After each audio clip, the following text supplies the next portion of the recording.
Sure thing, boss, I said with a fake smile. I'll stay late.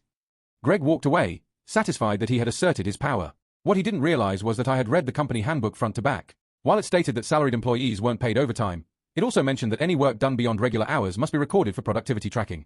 And there was a loophole. Any work recorded but unpaid had to be classified as volunteer hours and couldn't be used for performance evaluations or project deadlines. So, I stayed late. But instead of working, I spent the evening casually scrolling through my phone, organizing my desk, and chatting with co-workers who were also stuck in this unpaid purgatory. I made sure to log every single volunteer hour I worked. This continued for a few weeks. Greg kept demanding we stay late, and I kept recording everything as volunteer time. When upper management reviewed our department's productivity, they saw that our team had logged an absurd number of volunteer hours. They were confused. Why were so many employees working extra hours without compensation?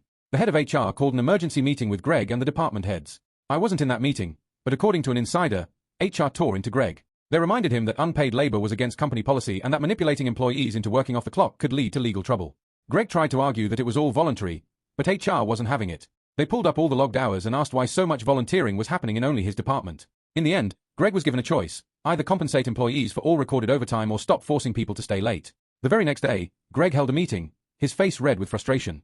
Going forward, no one is required to stay past 5 p.m. If you want to leave at your scheduled time, go ahead. I made sure to be the first one out the door.